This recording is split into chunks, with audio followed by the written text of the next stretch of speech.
সারা দেশে হামের পাশাপাশি বাড়ছে ডেঙ্গু রোগী, চাপ বেড়েছে রাজধানীর হাসপাতালগুলোতে। এই বিষয়ে জানাতে রাজধানীর মুগদা মেডিকেল কলেজ হাসপাতালে আছেন আমাদের সহকর্মী জান্নাতুল মোহনা। সেখান থেকে সরাসরি যুক্ত হচ্ছেন তিনি। মোহনা, হাম ও ডেঙ্গুর বর্তমান পরিস্থিতি কেমন দেখছেন জানাবেন। আপনি হয়তো আমার চারদিকে দেখছেনই, আমি এখন মুগদা মেডিকেল কলেজের যেই ওয়ার্ডে দাঁড়িয়ে আছি। এখানে যারা ভর্তি রয়েছেন আপনারা দেখছেন তারা সবাই ডেঙ্গুতে আক্রান্ত, এবং এই ওয়ার্ডটাতে যারা প্রাপ্তবয়স্ক রয়েছেন যারা ডেঙ্গুতে আক্রান্ত হয়ে আছেন তারা ভর্তি হয়েছেন। কেউ ভর্তি হয়েছেন 2 দিন আগে, কেউ 4 দিন আগেও ভর্তি হয়েছে। এবং এই ওয়ার্ডের পাশেই আরও একটি ওয়ার্ড রয়েছে, যেই ওয়ার্ডে আমরা দেখেছি হামে আক্রান্ত যারা প্রাপ্তবয়স্ক রয়েছেন তারা সেখানে ভর্তি আছেন।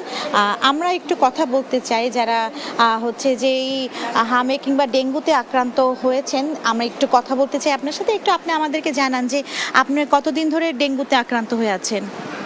আমি এখানে ভর্তি হয়েছি আজকে 4 দিন। আমি অসুস্থ হয়েছি এই প্রায় 1 সপ্তাহ হয়ে গেছে। এখানে ভর্তি 4 দিন। কি কি লক্ষণ ছিল আপনার? আমি প্রেগনেন্ট, মূলত ডেঙ্গু হয়েছে, রক্তের পয়েন্ট কমে গেছে, এই জন্য আর কি। স্যালাইন চলতেছে, সুই চলতেছে, বমি হয়, পেটে ব্যথা হয় আর কি। ওই যে ডাক্তার কি বলেছে?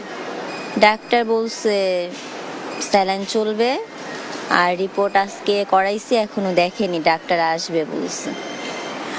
বাংলাদেশ যেখানে হামের প্রকোপে বলা যায় যে এক প্রকার মহামারীর মধ্য দিয়ে যাচ্ছে, সেখানে প্রতি বছর বর্ষা মরশুম আসলেই যে ডেঙ্গু রোগের চাপ, এই চাপ হাসপাতালগুলো যে কীভাবে সামলাবে তা নিয়ে কিন্তু কর্তৃপক্ষ এক প্রকার আশঙ্কায় জানিয়েছেন। তারা বারবার বলছেন যে এই বছরের জানুয়ারি থেকে মে পর্যন্ত ডেঙ্গু রোগী তেমনটা না দেখা গেলেও এখন যেহেতু বর্ষা মৌসুম, এই বর্ষা মৌসুমে প্রতি বছরই কিন্তু দেখা যায় যে ডেঙ্গু রোগীর চাপ থাকে। এবং এই মাসেরই দেখা যায় 10 তারিখের মধ্যেই 6 জন রোগী আসলে মৃত্যুবরণ করেছে ডেঙ্গুতে আক্রান্ত হয়ে। আমরা আরেকজনের সাথে একটু কথা বলতে চাই যে কে হন আপনার? ইনি কে?